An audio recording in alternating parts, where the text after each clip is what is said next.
Once again, welcome to the webinar, and we are good to go.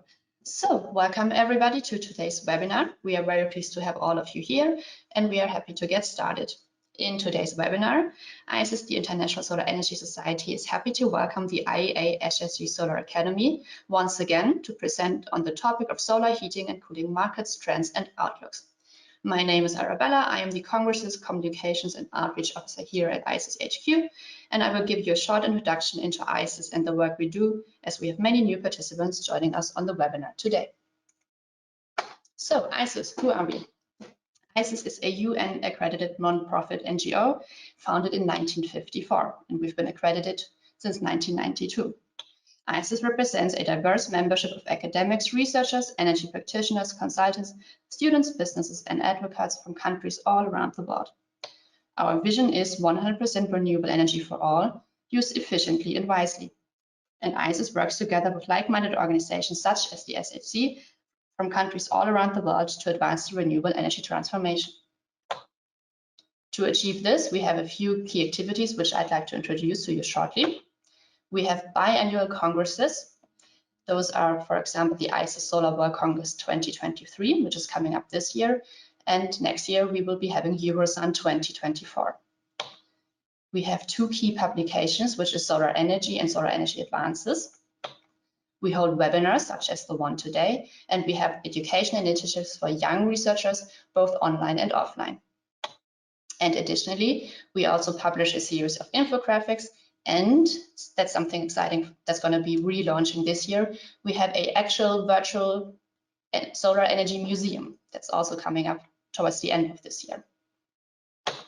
Now for the webinar today, which is why we're here, we will be hearing from our three presenters, and we will have a cumulative Q&A session at the very end of the webinar. This is where you can submit your questions to the speakers. You don't have to wait until the very end. You can already start typing in your questions in the chat box. Feel free to send them at any time throughout the webinar, but please keep in mind, keep the questions short and precise and write who the question is for. So we will have an easier time allocating questions to speakers when we do the Q&A session. And now it's my great pleasure to introduce you to the moderator of today, Pedro Diaz. Pedro is a passionate advocate for the decarbonization of heating and cooling systems, especially since he joined Solar Heat Europe back in 2008.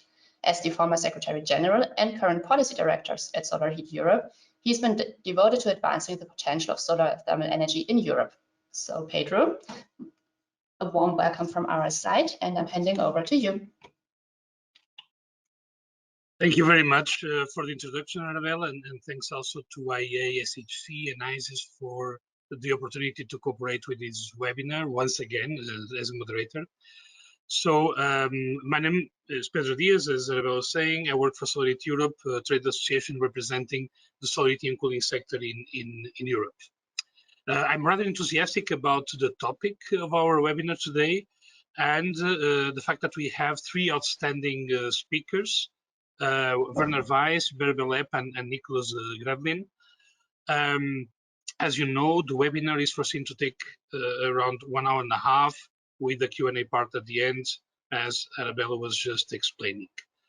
Without further ado, I'd like to introduce our first speaker that will start with an introduction about the IEA SHC and its Solar Academy, and then proceed for the main presentation on the new edition of Solar Heat Worldwide. So the speaker is Werner Weiss. Werner is one of the most reputed experts in our sector. It has been for me a pleasure to work with Werner over the years within Solar Heat Europe and the different spaces we work also on research and innovation topics. Also for all the experience that Werner brings over all these years. So he's a founding member and the director of Austrian Research Institute, AINTEC in Gleisdorf, and he's working in national, international solar thermal and energy efficiency projects since the beginning of the 80s. As you might know, Werner is also a co-author of the study Solar Heat Worldwide that will be presented today. So Werner, thank you very much once again, and the floor is yours. Yeah, thank you, Pedro, for the introduction. And as it was mentioned already, I will have two presentations. One is just short on the Solar Academy webinar series. As you might know, the IEA Solar Heating and Cooling Program organizes, together with ICES, was just explained by Arabella before, these quarterly webinars. Our webinar today is on solar heating and cooling markets, trends and outlook. And it's presented today and in 2 days in the morning for the Eastern Hemisphere. As you can see at the solar heating and cooling, so I hope you can see my slide. IEA Solar Heating and Cooling is a R&D collaboration already since the 70s. We have 19 member countries and 8 international partners, and also the European Commission is partner of the IEA Solar Heating and Cooling Program. Currently, more than 200 experts worldwide are working in our 9 current tasks. Tasks are basically research projects where we are working in. And just to mention a few of them, we work on solar process heat, on solar cooling, on solar energy in buildings, but also on thermal storages and solar district heating and integrated lighting. So these are a very broad range of different projects we are working in. So if you're interested to joining one of the solar heating and cooling tasks, then please check on our website if your country is member of the IEA Solar Heating and Cooling Program. Then you see also organization members if you fall in within this. And here I should also mention also all ICES. ICES is a member of SHC, so also there is a possibility to join tasks if you are an ICES member. Then learn more about tasks. If you want, just visit our website. And if you are really interested to join a task as an expert, please contact our task managers. But you will also find a link on our website. So what is the Solar Heating and Cooling Academy?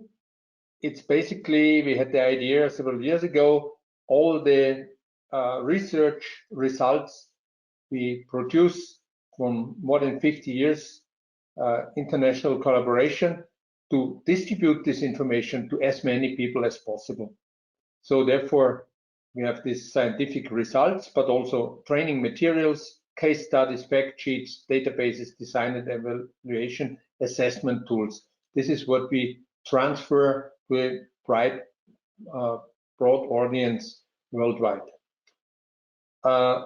What we offer, it's more than just the webinars. It's the webinars I mentioned already. Then I want to mention also the next webinar will be on 19th and 21st of September. The topic will be solar energy in buildings. So if you're interested, join this webinar as well. Then we also have videos. You can find all these videos also on our YouTube channel, and we have on-site training. So if there is interest in a certain region or country, did not participate in the task, there's the possibility that experts of IEA SHC go to this country and do an on-site training. If you're interested in this, you can also get in contact with our secretariat. You can see the email address on the bottom of this slide. So you'll find more information on our website. I mentioned it several times. You can download the solar heating and cooling publications. For instance, the Solar Heat Worldwide report, which I will present in a minute. And you can follow us on social media. With this, just the final slide. It's our flagship report. It's the Solar Heat Worldwide report, which is prepared by a colleague of mine, Monika Spörk-Dürr, and myself. So we do it now for 19 years already on an annual basis, and we have a semi-annual newsletter. This is what you get for free download, so just go on our website. With this, thank you for your attention for this short overview on the IEA Solar Heating and Cooling Academy. And now I want to switch over to my presentation, or the main presentation, the solar heat worldwide.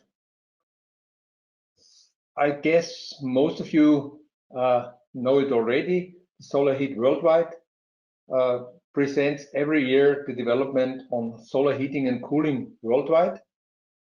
We have currently more than 70 countries where we have detailed information on the market development in the last year. So we have for most of the or a lot of the countries, we have the detailed information already for 2022. And in this report, you find very detailed information on the year 2021. I will not focus in my presentation on the data of 2021. So if you have time, of course, you can download the whole report and look at it in more detail. So this is how the Solar Heat Worldwide report looks like. So this is just the cover page. And here you see the solar thermal capacity in operation. So the accumulated installed capacity, and the accumulated installed capacity is 542 gigawatt installed capacity, corresponding to 774 million square meter of collector area. This includes flat plate collectors, evacuated tube collectors, and air collectors. So it's all collectors included. The annual energy yield of these systems installed is 442 terawatt hours, which correlates also to savings of close to 50 million tons of oil, or 150 million tons of CO2 annually. So it's a quite significant contribution also for reducing the CO2 emissions. In total, this represents 115 million solar thermal systems installed worldwide. But I should mention here, I guess solar heating is the only sector which really takes the lifetime of systems into account. So we deduct old systems again, and just in comparison to PV or wind, at least to my knowledge, we are the only ones who deduct the old systems. So these systems I presented just now, the systems are really in operation. The annual installed capacity and net additions you can see on this slide. And as you can see, starting with 2012, 2013, the annual installations unfortunately went down. And we had an increase again from 2020, 2021. And as it looks, as a first look, in general, there is we had a quite good market growth, particularly in Europe. But as you might also know, if you are from the sector, we have one really dominating market, which is China.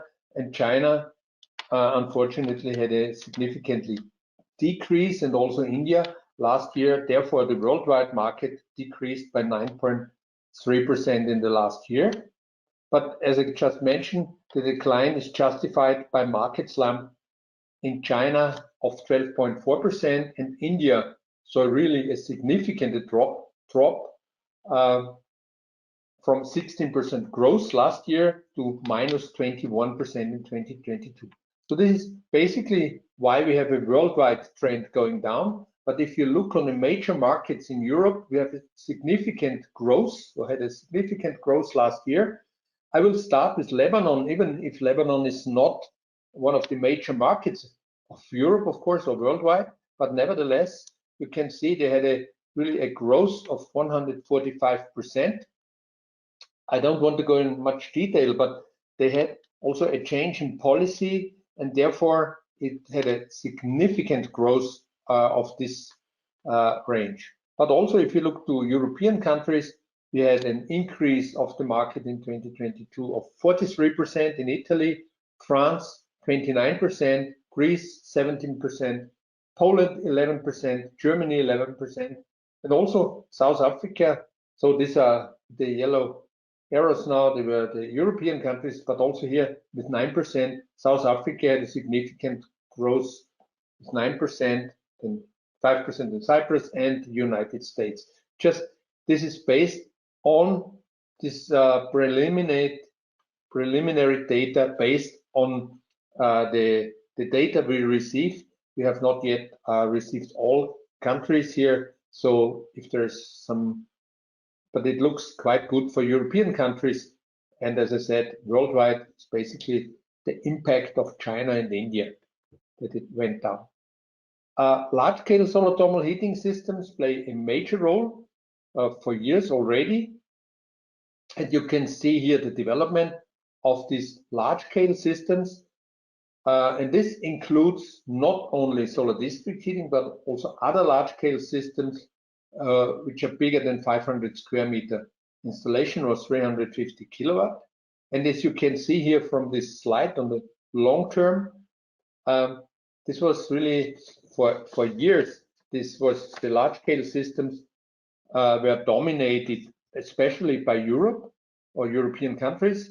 And in 2019, China took over the lead in terms of the number of large-scale systems installed per year. You can see this in the bars, and China is indicated here in orange, and the European systems are in green. So this is a significant change, and this is ongoing. Up to now, by end of 2022, we have 571 large-scale systems we have documented, which is an equivalent of 2.1 gigawatt installed capacity, which is corresponding to 3.1 million square meter of collector area. A specific part of these large-scale systems are solar district heating systems, and as you can see on this figure, Denmark is leading in terms of number of systems and also the size of systems. So this bar really goes to the second floor, so it's cut on the top. Denmark alone has an installed capacity of 1.1 gigawatt, with about 123 systems installed. But on number 2 is China with 67 systems. Then you have Germany, Austria, other European countries, Saudi Arabia, and so forth. But the top 3 are Denmark, China, and Germany. In total, we have detailed information of 325 solar district heating systems with 1.8 gigawatt installed capacity. A highlight in the year 2022, sorry for the typo here, it's not 2020, it was 2022. China reported the installation of 170,000 square meter of collector area in district heating systems, and other 25 large-scale systems with an average of close to 7,000 square meters per plant. And in Germany, 8 systems for solar district heating were installed with a total collector area of 44,000 or close to 45,000 square meter. And this is interesting. In Germany, there are about 50 systems installed already. And this was really, 2022 was a record year for solar district heating in Germany. It's not just these 8 systems newly installed, but also 9 systems in a very advanced stage of, some of them are already under construction and advanced planning stage. And in preparation, there are about 66 systems with a total collector area of 450,000 square meters. So it looks optimistic for the future, for the upcoming years. This is just one of the solar district heating plants in Germany, in Lemgo. It consists of 9,000 square meter vacuum tube collectors. It's just to show one of the nice pictures of these large-scale systems here for district heating in Germany. ship systems. I will not go very much in detail on solar heat for industrial processes because Bärbel will focus more on the ship systems. We have in our database, we have now close to 1,100 ship systems. It's about 1.2 million square meter of collector area. So it's about 856 megawatt in operation worldwide.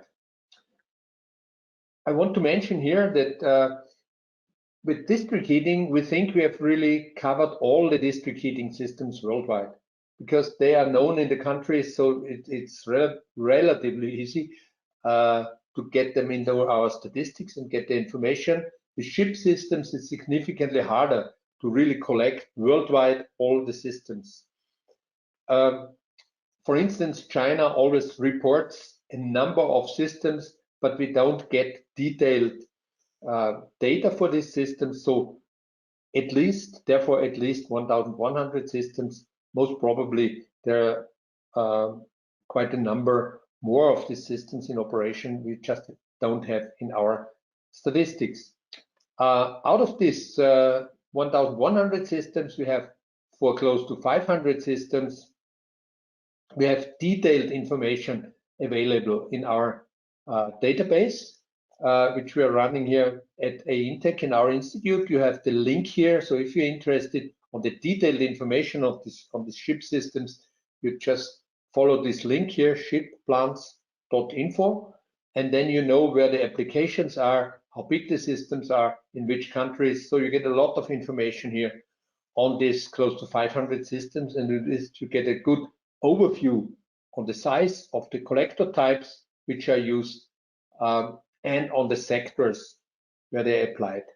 Just one picture of the systems installed in 2022. In 2022, at least 114 new plants were installed. Bärbel will present more of this afterwards. And this is one of the systems installed in the United States.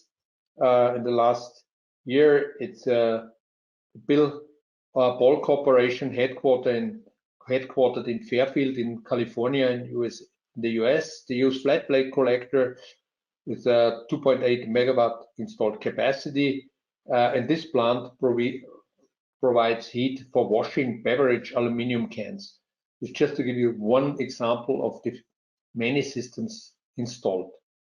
Coming to PVT, so photovoltaic thermal systems, this was really a success story in the last years. So about 1.5 million square meters of PVT collectors are installed worldwide. So this is what we have accumulated.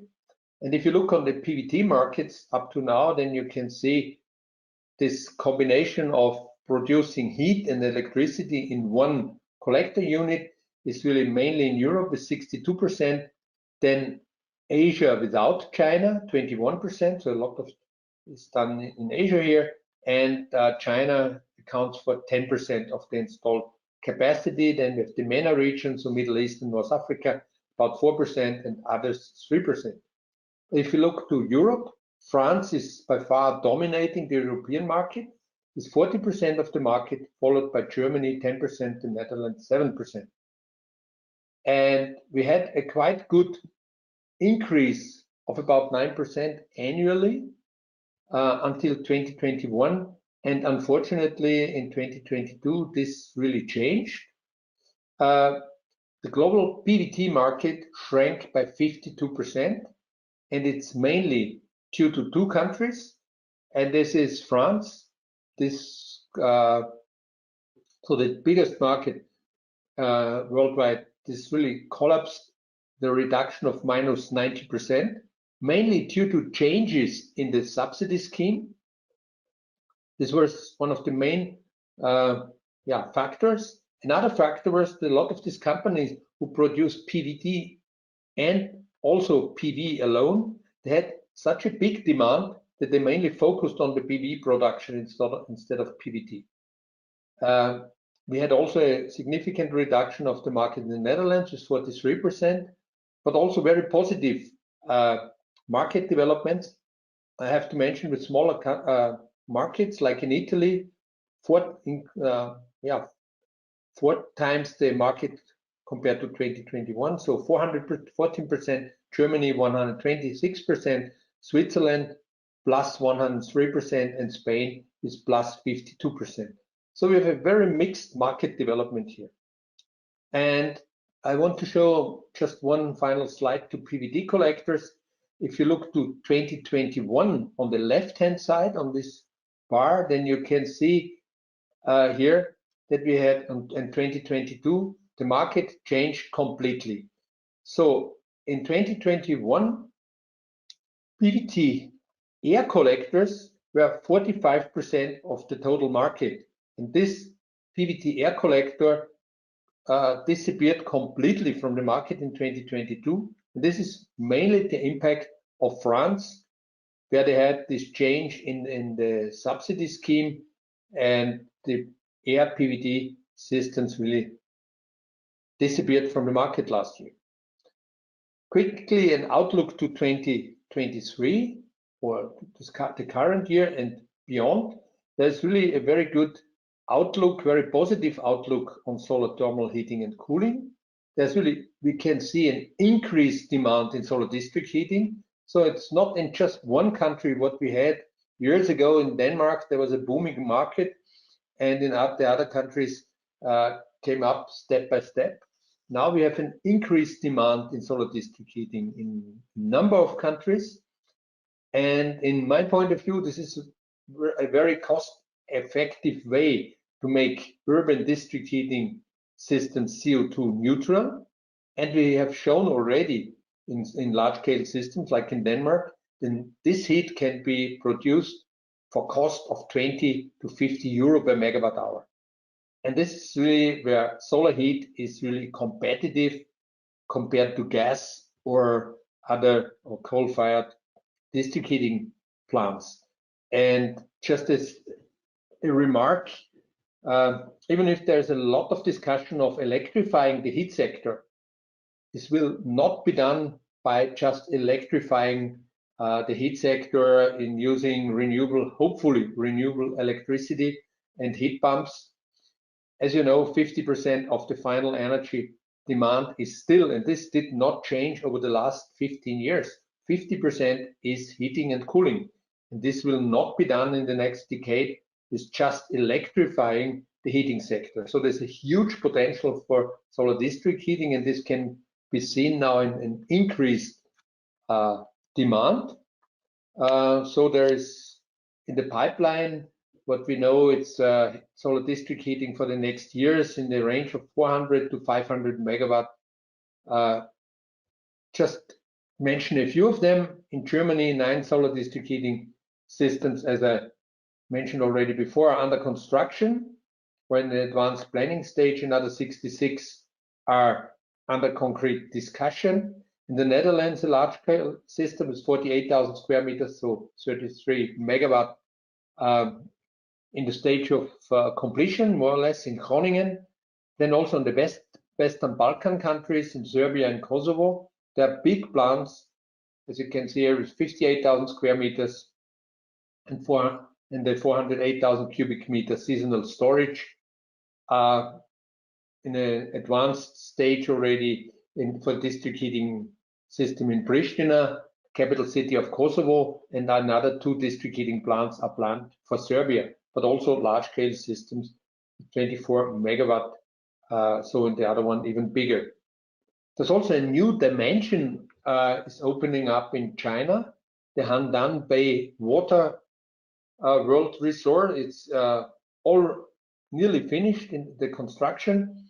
It's a 114,000 square meter parabolic trough collector system, so close to 80 megawatt system is under construction or nearly complete. Also, there's a very positive outlook for ship plants. Bärbel will mention more out of this, and it's also information of Bärbel Lab. So there are planned for 2023 about a 7-fold increase of the plants installed. So that's really positive outlook. And I'm coming to my last slide. If you want to know more about the Solar Heat Worldwide report, we're happy if you download it from our website. So from the IEA Solar Heating and Cooling Programs website, you can download the report, and there is of course much more detailed information compared to what I could present now in this short time. And you are interested in also the older editions, so want to go back in history. As I said, this is the 19th edition already of the Solar Heat Worldwide report. With this, I thank you for your attention and hand over back to Pedro. Thank you very much, Werner. So Werner provided us an overview of the evolutions in the different segments, such as large-scale systems, and also the main segment, the residential, including solutions as PVT. As we've seen, there was an interesting evolution regarding large scale, so district heating and solar heat for industrial processes. But as Werner mentioned, he didn't get into more details because the latter one, the ship system, so for industry, will be covered in the next presentations. And with this, I would like to go to our next speaker, Berbelep, whom is an extremely well-known journalist covering solar thermal for over 20 years. She's the founder and managing director of the agency Solrico and the editor of solarthermalworld.org, which I believe most of you will know well. And Berbel has also been an author and collaborator in many relevant publications, such as the Solid and Cooling Market Industry section in the REN 21 Global Status Reports. So it's very interesting to have Berbel with us because she's been developing a good network also for large-scale systems and ship in particular. So this adding to all the experience she has in the sector, and I'm sure that once again she will give us a very good and very interesting perspective on the global industrial solar heat markets. So the floor is yours, Mary. Thank you very much. Thank you, Pedro. Nice introduction.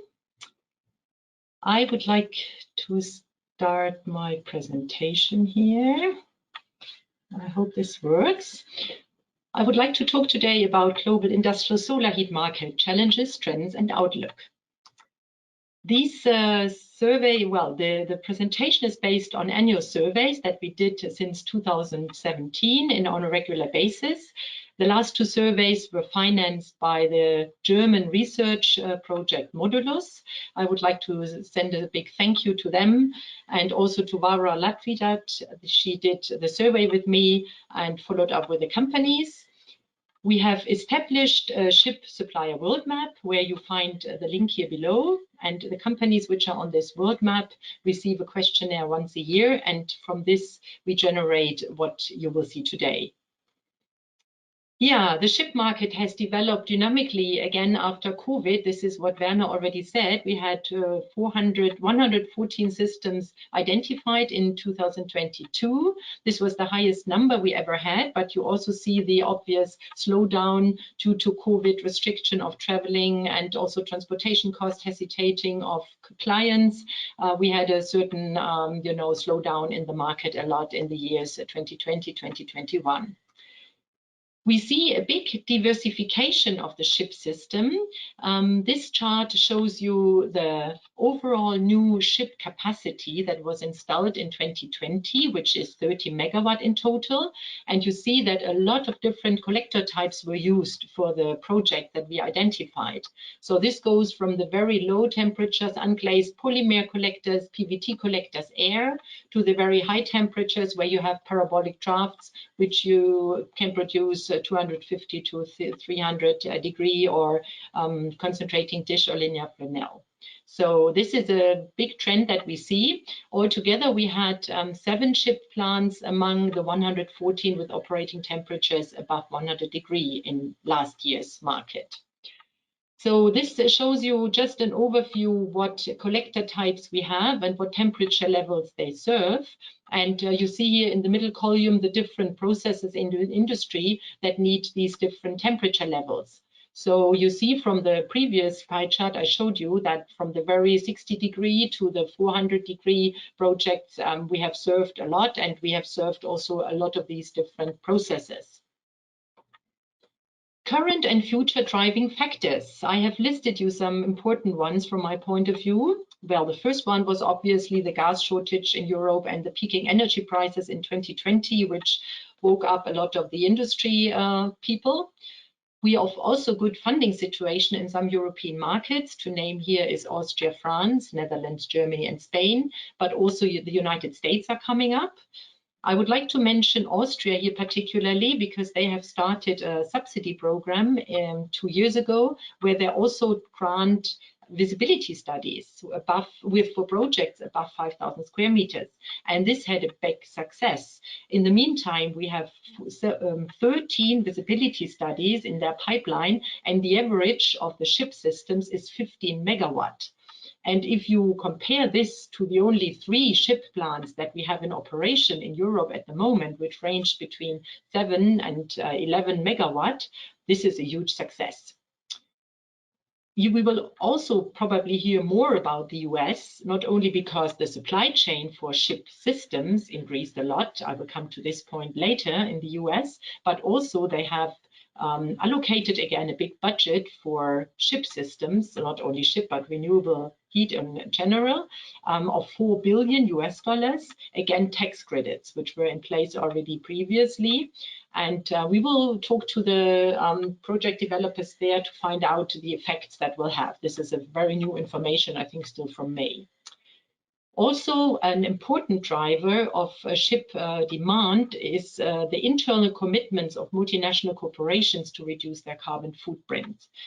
The company brand names that you find in brackets here, like Heineken, Asahi, Carlsberg, Mayr-Melnhof, PepsiCo, or Baltmold, these are multinational corporations that run sometimes above 50 factories around the world. And they have done already, or they are about to realize the first ship plants for their factories. So if this is successful and they will be satisfied with their, with the yields and the performance of the systems, we are pretty sure that there will be more systems coming up within their factories.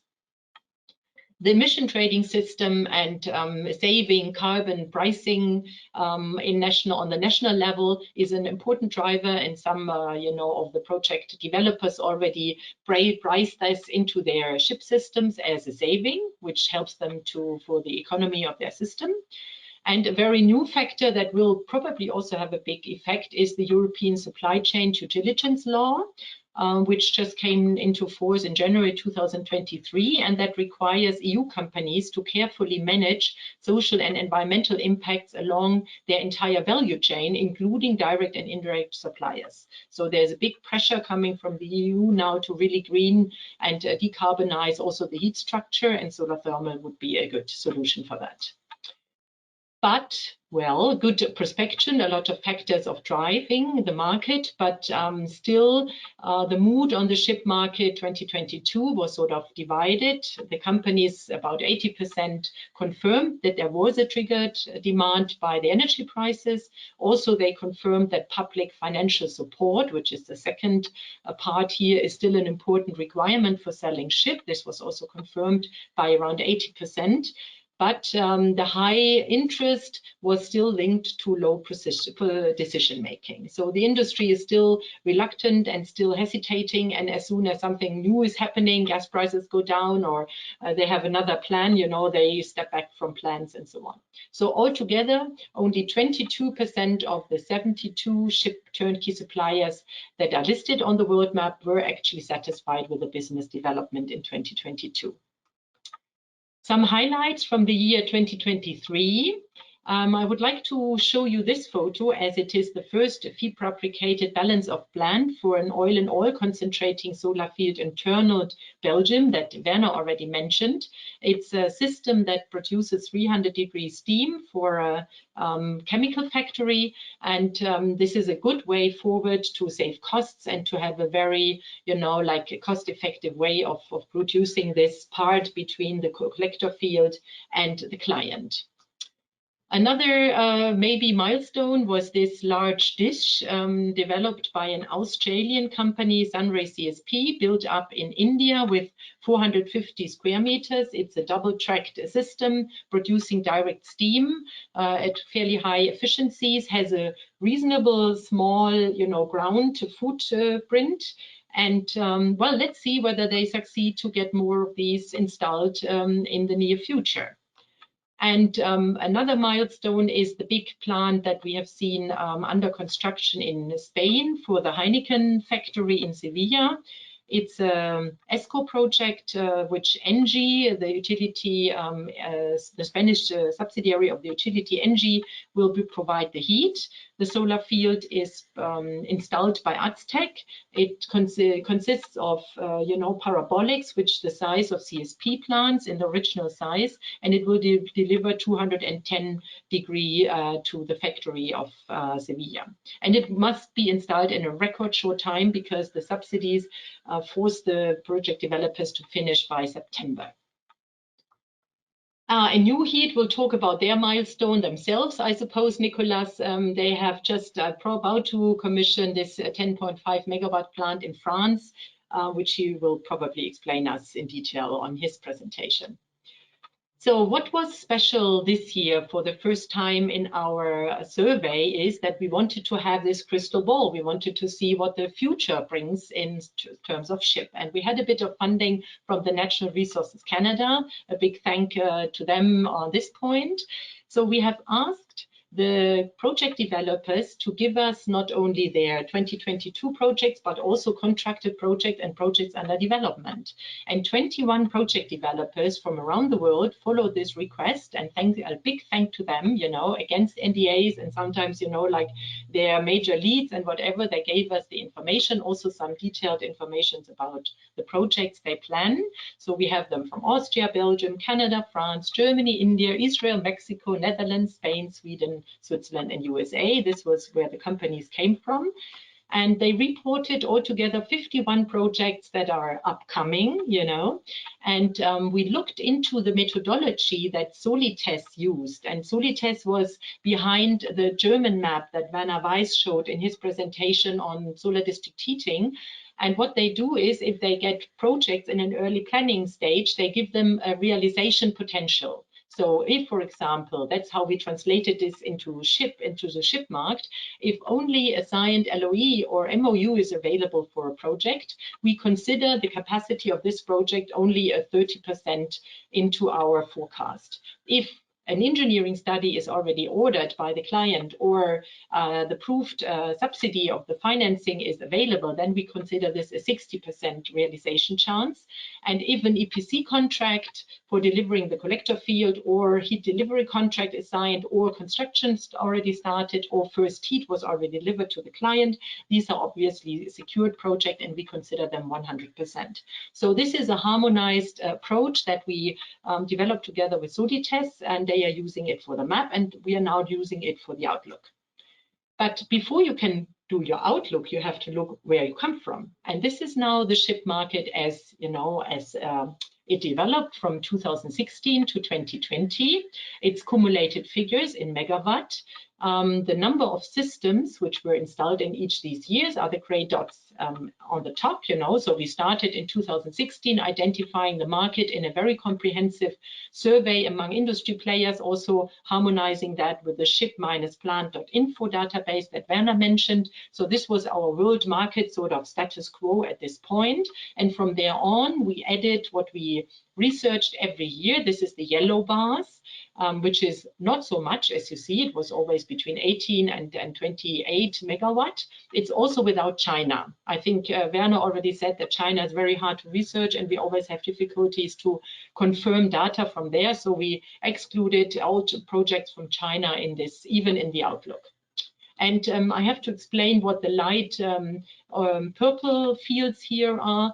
This is the capacity additions in the 2 phases of the ship plant in Oman from Glass Point. It was one time 120 and one time in 2019 180 megawatt. So this helped us a lot to make these big jumps in the ship overall capacity.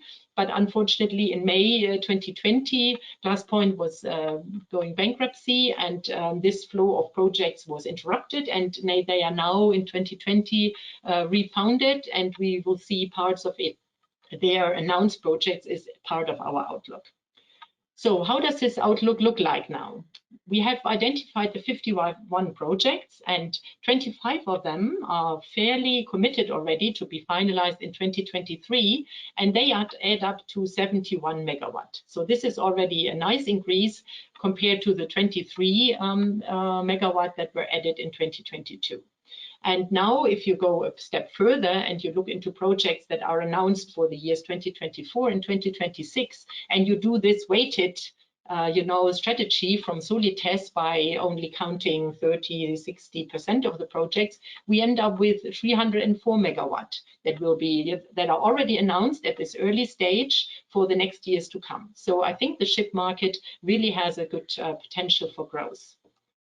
If we are very optimistic on, how reliable the data is and whether all projects will be realized, then we will even reach another doubling. So this column here with the 1.695 megawatt, this is if all the projects without reduction and weighted, percentage probabilities come true. So you see that we had the first big jump because of Oman project, a doubling in capacity until 2019, and we will then reach again a doubling in a shorter period of only several years. So altogether good outlooks. 2 interesting figures or factors, if you look into the ship market, usually is the share of concentrating collectors, and which is here in yellow and red, and the share of ESCO projects. So I have pointed first to you the history again, 2021 and 2022, according to the newly installed ship capacity of these 2 years. You see in the top that the concentrating collectors have about 20% share of the newly installed capacity.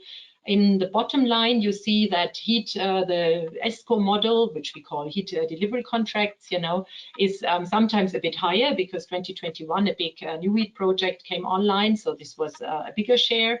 But in 2022, again, the share was rather small. And now I show you what our outlook says about these 2 factors.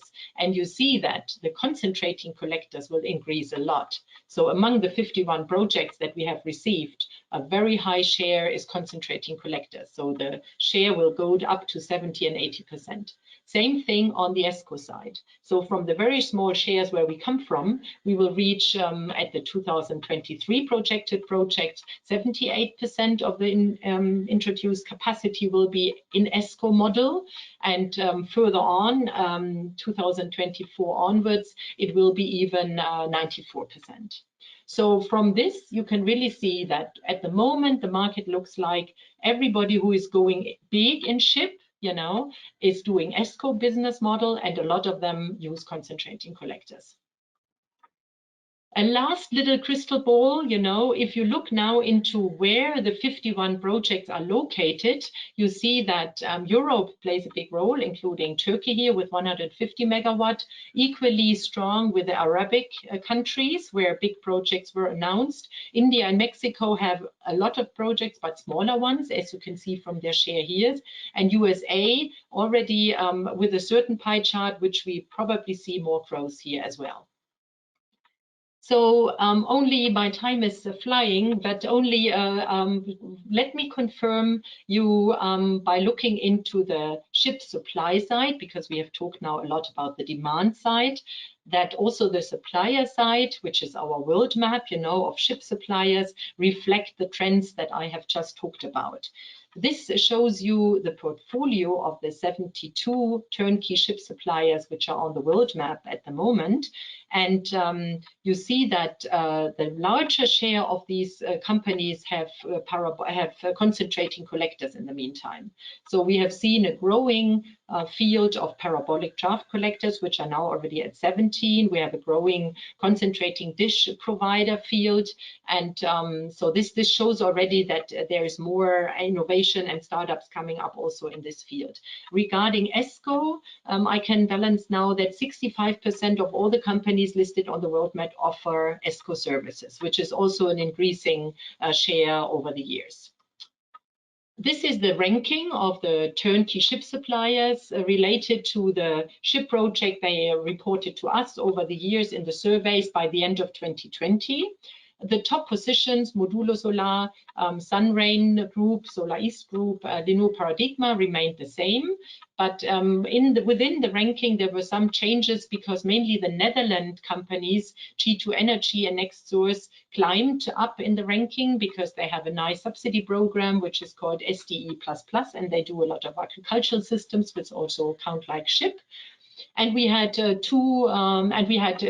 from Israel starting into the ranking with their 10th system this year. And we lost Megawatt, the only Indian manufacturer which was still left in the ranking because they have other priorities now and they are not that much anymore in ship.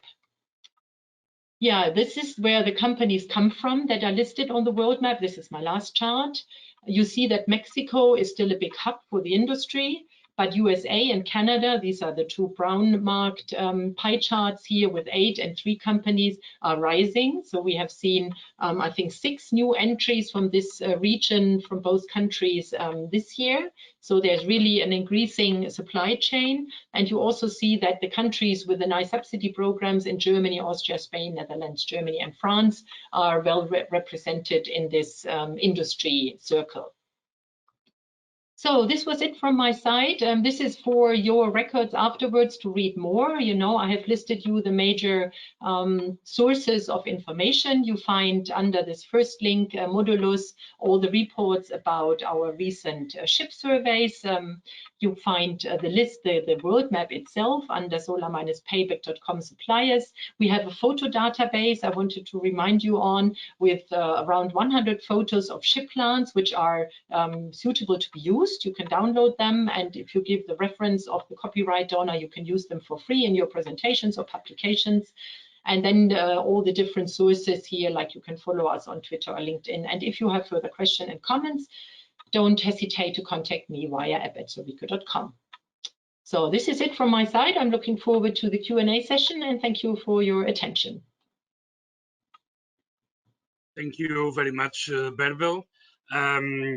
Thanks for this outstanding insight in the current trends and driving factors for ship. I have to say that living in Belgium, I really like to see the examples like the one you have shown, as it really, people think that we don't have enough solar energy in this country to use solar thermal, and the example you were giving is one of the, not the only one, but one of the interesting ones where it's already used for industry and for higher temperature. As we've seen, the solar industrial heat outlook was quite impressive. I point out the potential doubling of the capacity from 2019 to 2023. And I think we can also understand a bit better with the next presentation. And I'm happy to introduce Nicolas Gravlin. Nicolas is a more recent newcomer to our sector.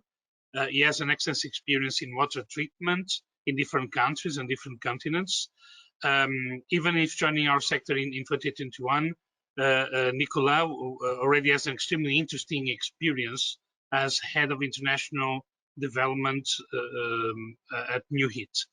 New Heat is a project developer. We're happy also to have them as a member of Solar Heat Europe, and they have been pivotal in the development of large-scale solar heat in Europe, namely for industrial processes.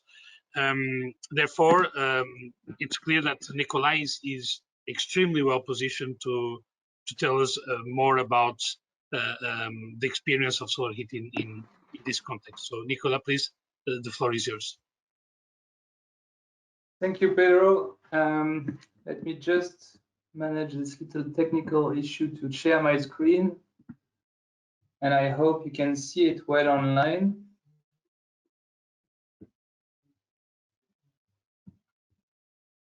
If I don't hear anything, I suppose it's you hear it. Pedro, we can see, but not the main screen.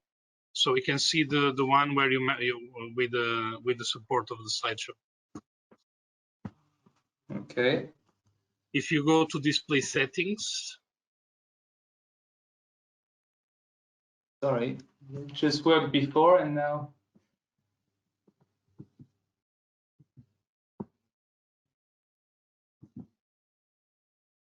If we start again, your screen sharing, maybe that's the way it will get it. Arabella, if you can give me the control as we did before. Yes, 1 second. Here we go.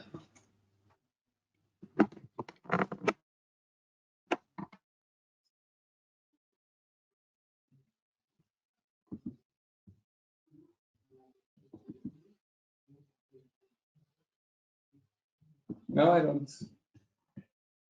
Okay, while you prepare that, so we already have received some questions on the question panel. So we invite you to use it for additional questions you might have. We will address them after all the presentations are done. Some of them there is already some information on the question panel, but we will come back to some of these questions also later on. So, okay, Nicolas, so please, we can see the main screen, so please go ahead. All right, thank you. Yeah, so thanks for the introduction, Pedro, and thank you, Werner Weiss, for the invitation to be here today at this Solar Academy. The purpose of my my presentation today is mainly to present what we have so far in operation. So we're not talking about a prospective pipeline or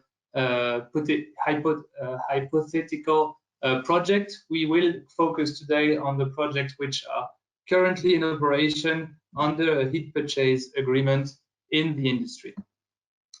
For that, I would like to give a little introduction about who we are very quickly, as I believe our business model is quite linked to the success factor of these projects, and so that they play a key role in the fact that these projects have come to life.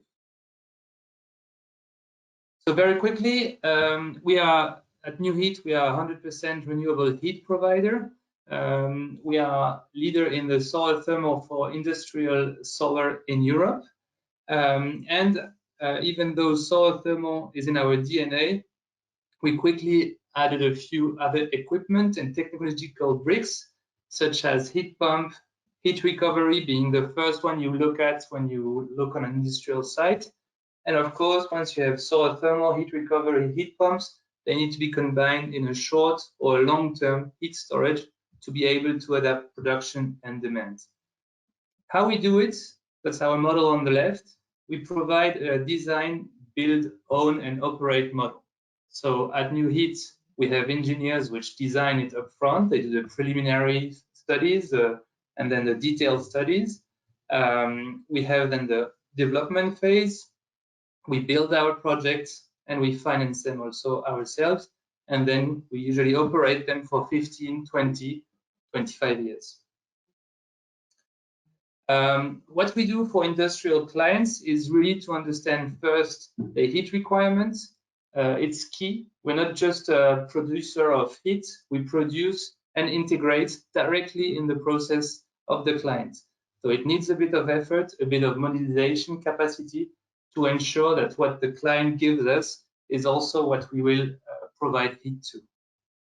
And then, of course, in-house, we design the different requirements and propose a solution. It's really a project-by-project approach. So there's no one size fits all. Yes, we could say it's a square thermal field with a storage tank, but yes, then there's all the parts on the other side where it's really tailor-made to adapt to the heat requirements of the client. So one of the key aspects and one of the key success factor of ship and large-scale ship is the capacity to provide heat as a service. So in this solar thermal today, when you combine it with renewable, other renewable heat, thermal storage, heat pumps, heat recovery, are typically 7-10 years payback. And so you don't find a lot of industrial clients which are happy to invest on such long-term return on investment.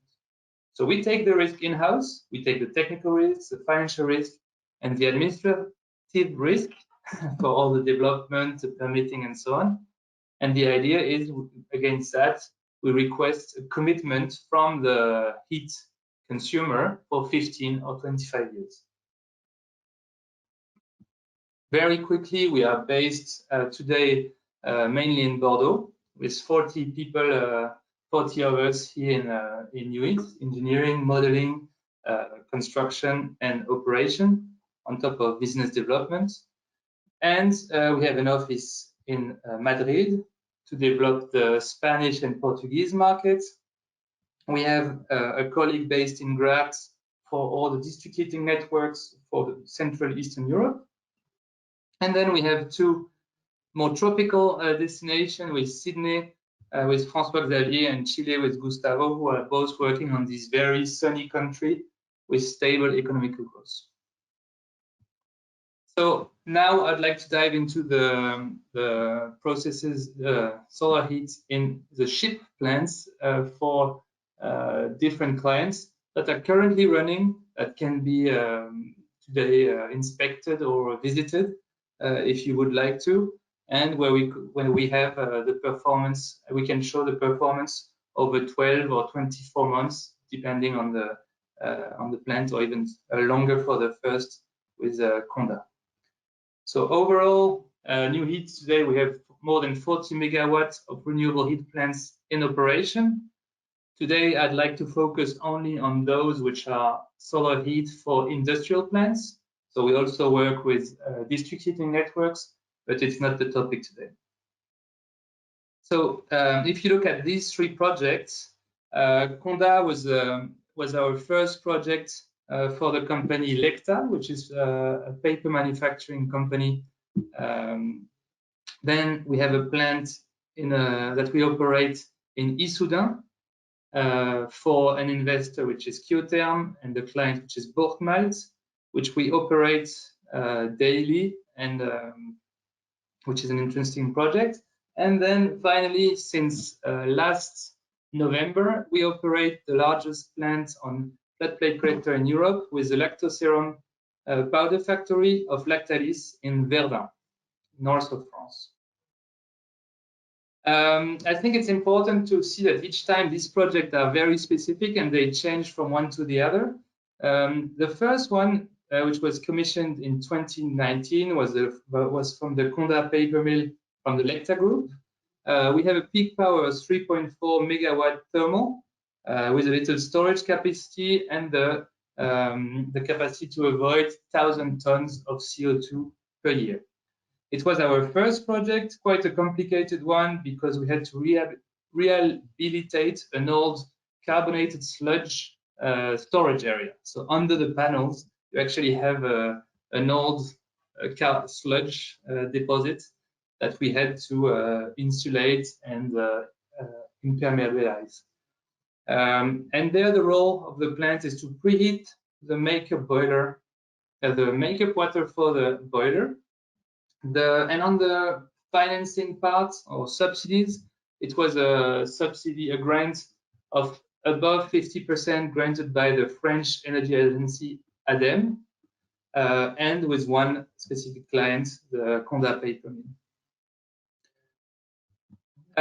Then the second project that I want to present today was commissioned in April 2021. So we have now 2 years of visibility. 2 years of fine-tuning and 2 years of operating in parallel with a biomass and with a cogeneration plant. So for those who have an idea of how to run multiple heat production at the same time, you understand the complexity. And so we're quite proud of achieving the daily operation of this plant in a complex environment.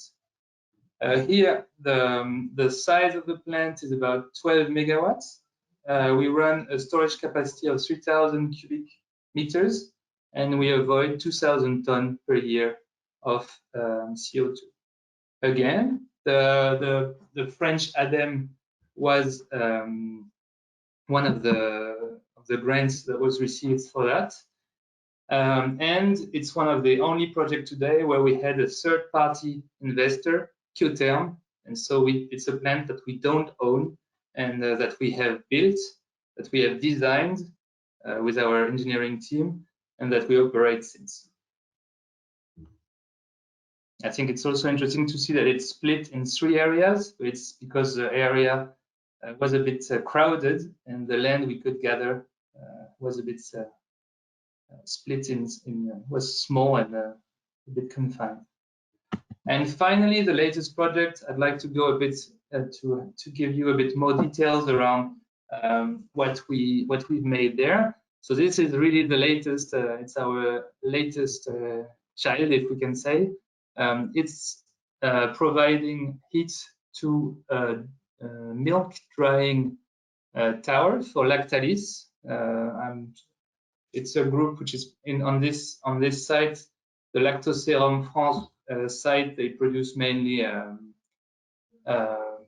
whey powder, and here we are using solar thermal and storage to preheat this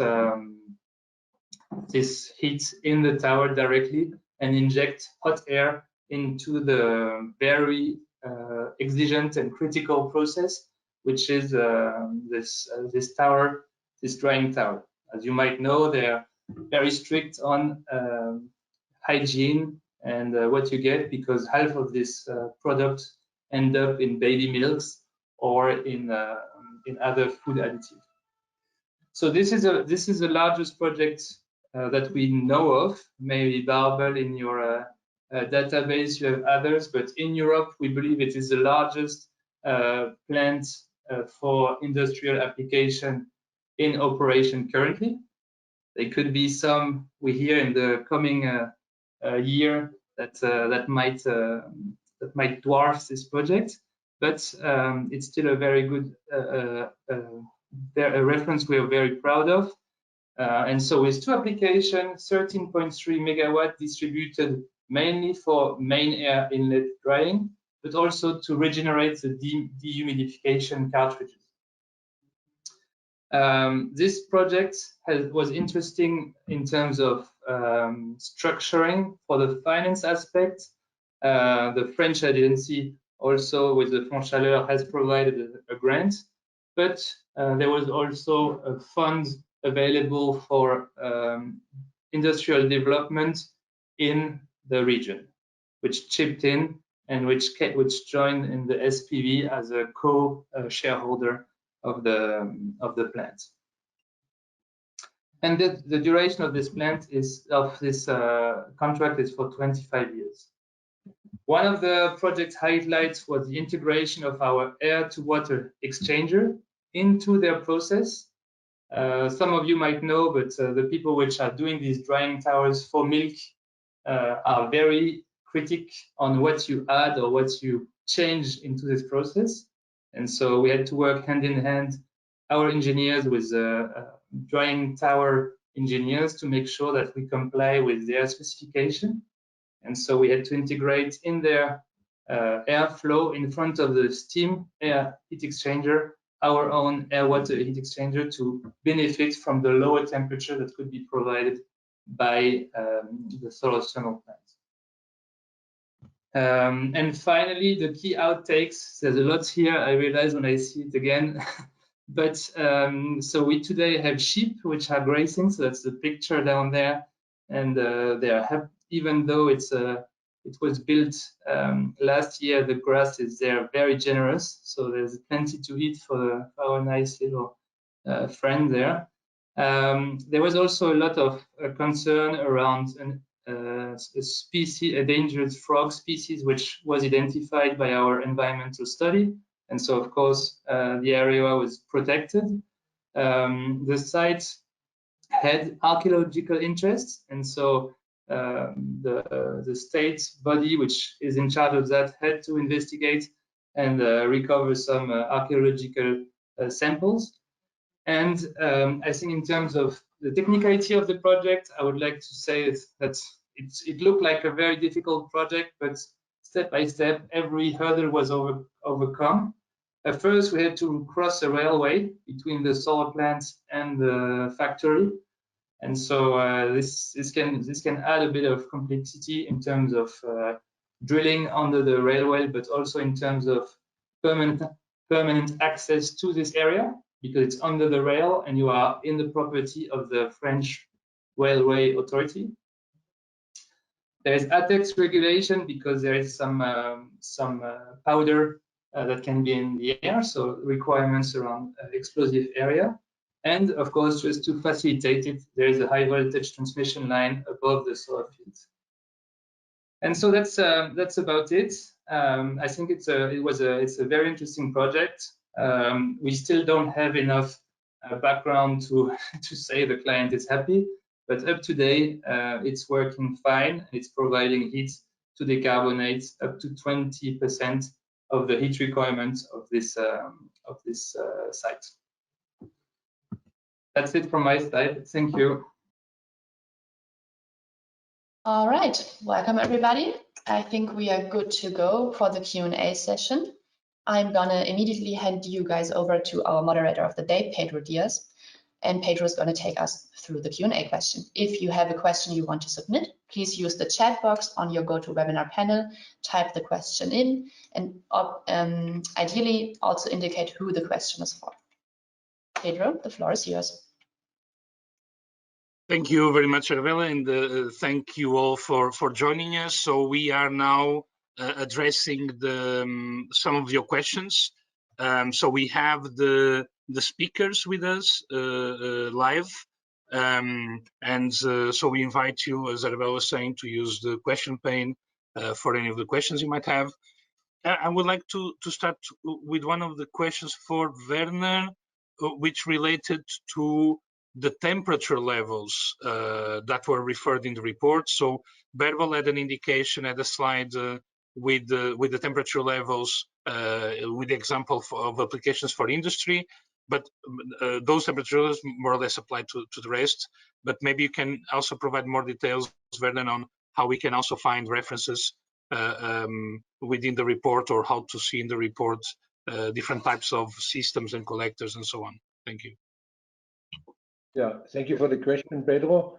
So in general, we cover collectors from all temperature levels, basically from ambient temperature. So systems for swimming pool heating, where we basically work around the ambient temperature, and it goes to solar water heating systems, where we usually work in the temperature range between up to 60-80 degrees, the same temperature level more or less we have for space heating systems, so solar combi systems, but also it's including cooling, ship, solar heat for industrial processes, were mentioned by Berbel, the different temperature levels, and there we go up usually to about 250 degrees, because most of the ship applications are in the maximum to 250, even if in the food and beverage industry, also there, the maximum temperature required is usually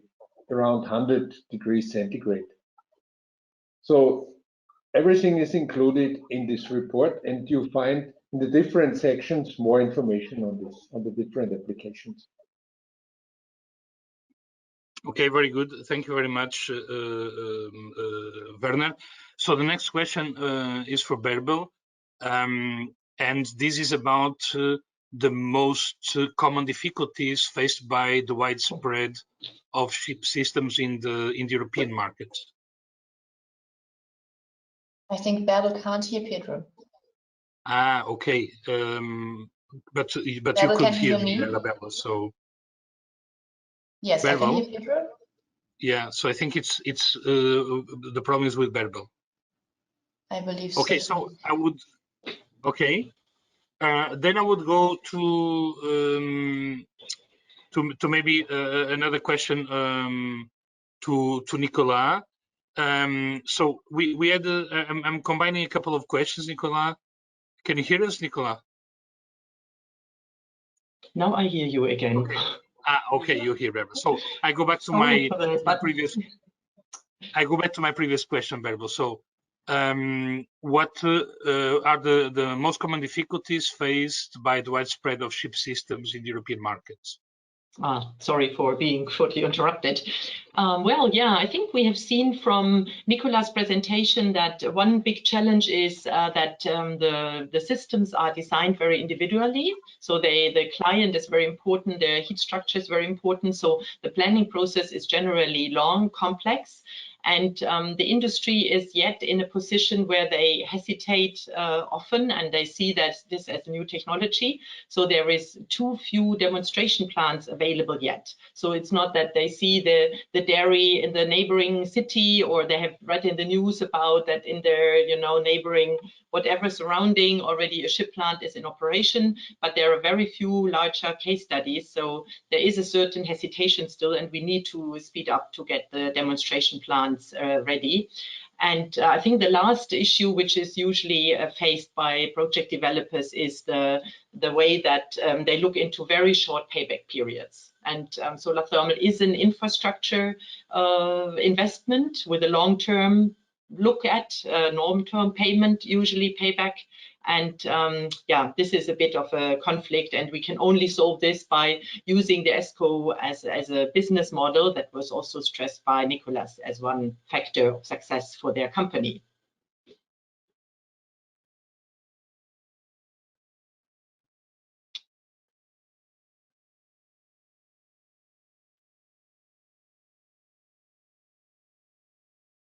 Pedro, we can't hear you anymore.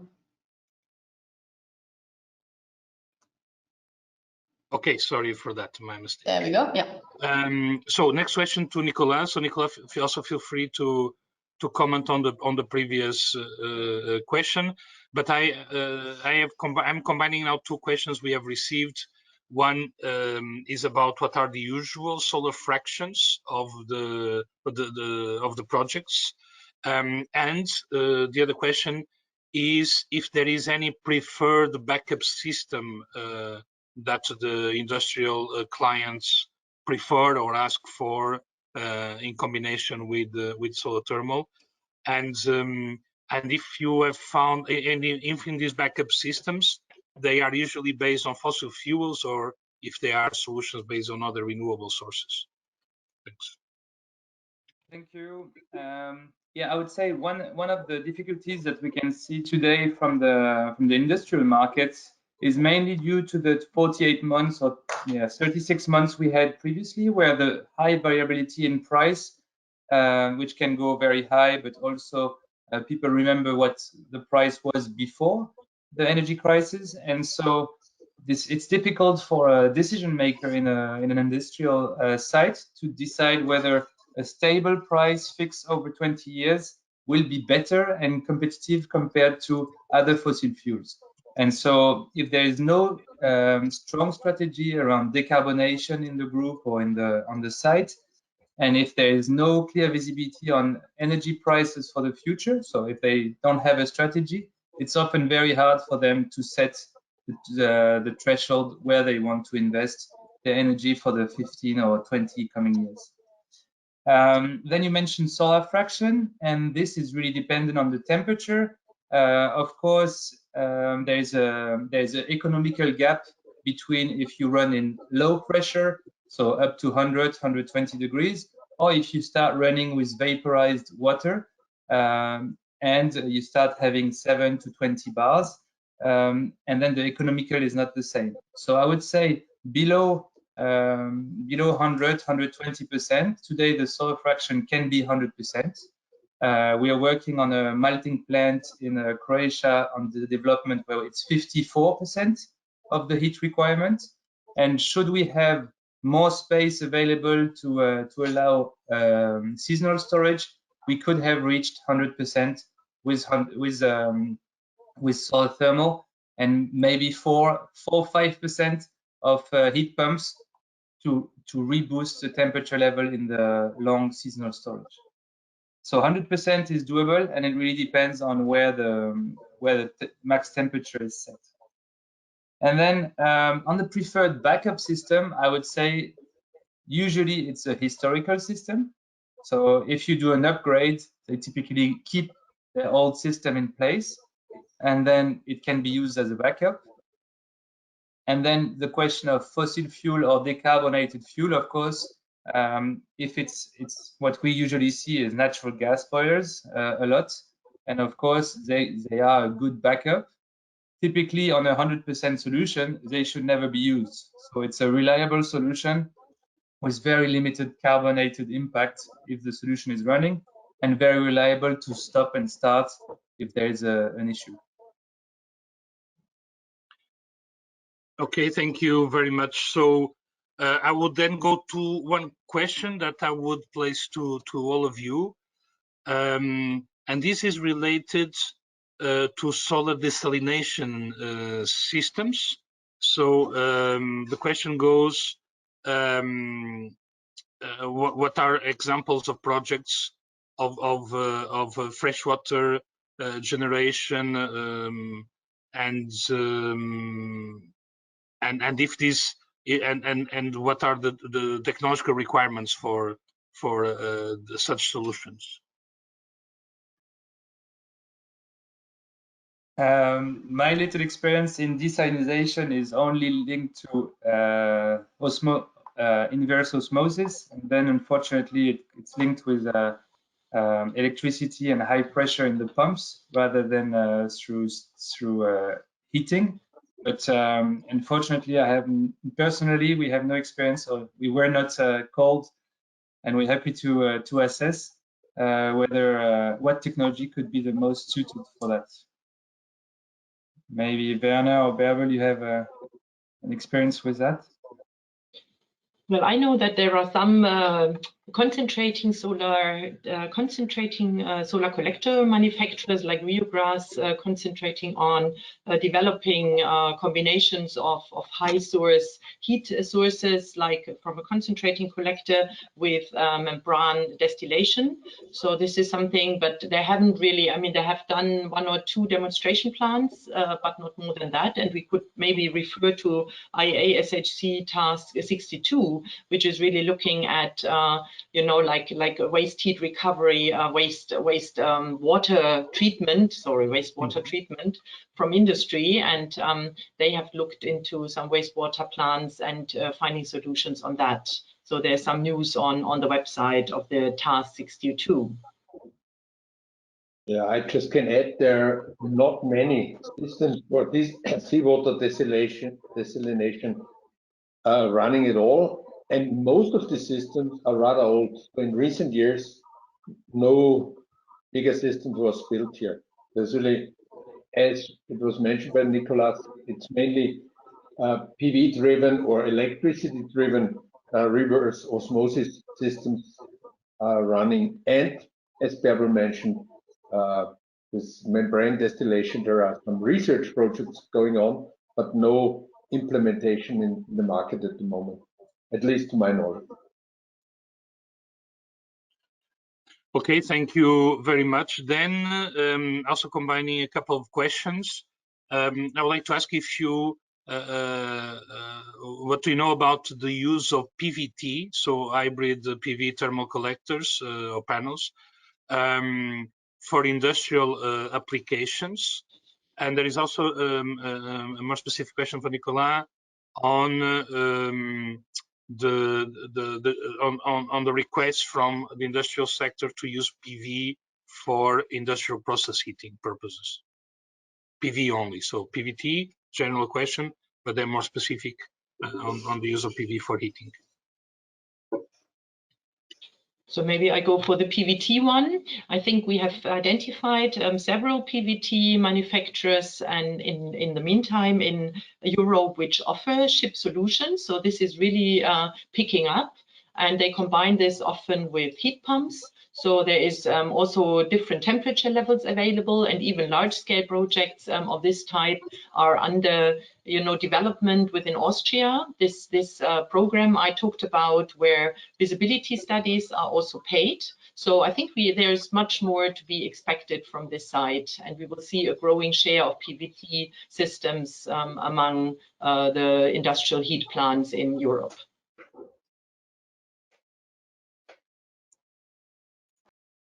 Yeah, I think I agree with you, Errol. The PVT will be developing and is developing already quite a lot on small scale installation. We are today on all our projects assessing the feasibility of using PVT for the industrial clients compared with flat plate collectors and parabolic troughs. Still, we see that in the range above 70 degrees up to 120, the flat plate collectors seem to be the most efficient solution. And if PV is required, it might be adding a few rows of PV on our large-scale flat plate collector fields. But I think it's also a market trend, and so the price needs to align. But also the suppliers need to make sure that they're happy to warranty both the electrical output and the thermal output over 10 years. It would be already quite something we would be happy to work with. And because of that, there might be some limitation for large-scale installation. On the other side, Pedro, you mentioned PV plus heat production for industrial application. This has two benefits. So yes, and it really depends on the market price and a few other issues that if the network can be reliable. We tend to say that close to the industry, we should keep all the land for thermal if it's available, because it's close by and you cannot pull pipes over longer distances. But if you have further distance, then you can install PV and have a PPA, plus locally have heat pumps or electrical boilers. And then it really depends of the ratio between your electrical costs and the capacity to produce heat. So this needs to be compared on a case-by-case study. One thing that I would add is on the heat pump, the ancillary services that can be provided by heat pumps or electrical boiler are today a bit under-evaluated in Europe. So not every market can benefit from that. But if you can electrify some of your process, then Europe and worldwide, there's some limitation. If you can electrify some of your process, you can call on demand when the electrical network is saturated and receive revenue or cheap electricity in this situation. And so cheap heat, which could make sense. Okay, very good. Werner, just do you have something to add on this question on the PVT in particular, on the PVT use? Not concerning if it's related to ship. I think it's well answered, the two colleagues. As I mentioned in my presentation already, PVT had a constant growth until last year, when basically the market in France collapsed. And this is just related, just related to air PVT systems. But this is, as I mentioned already, related to a change in the subsidy scheme. Okay, clear. Then that's all for today also. So for this Q&A session, I want to thank the speakers for their great presentations and also those of you attending the webinar and also for the questions and these additional parts that helped to get a bit more insight on the topic we're discussing today. From my side, I also want to thank the IEA Solar Academy and IEA SHC and ISIS for this initiative and for their invitation. and looking forward for future opportunities. So we also invite you to download the reports, the Solar Heat Worldwide report that is now available on the IEA SHC website. And with this, it's all from our side. We hope you have enjoyed this webinar, and I will now pass on to Arabella for a final message. Thank you all, and have a good day and a good summer. Thank you very much, Pedro. Thank you, Bärbel, Nicola, and Werner for joining us as speakers again this morning. And I only have a few short words from ISS left for today. And the first thing is that for you, the attendees, there will be a recording of the webinar, as you saw it already, and also a recording of this Q&A session. And all those recordings, as well as the presentations given by the speakers, will be available in a few days on the IEA SHC Solar Academy homepage and also on the ISIS homepage. Last word from our side, from ISIS' side, we are going to have the ISIS Solar World Congress 2023 coming up this fall in October and November in New Delhi, India. And I just wanted to share the news that we are going to open registration for that one very soon. So if you are looking to attend the event, stay tuned on the website, which is swc2023.org. And with that, it's my pleasure to close out the webinar for today. Thank you again to all the speakers for the moderation from Pedro, and also to you, the attendees. Take care, and as Pedro said, enjoy the summer and or winter, depending on where exactly you are. But yeah, see you next time in September for the next IEA SHC Solar Academy webinar. Bye, everybody. Goodbye.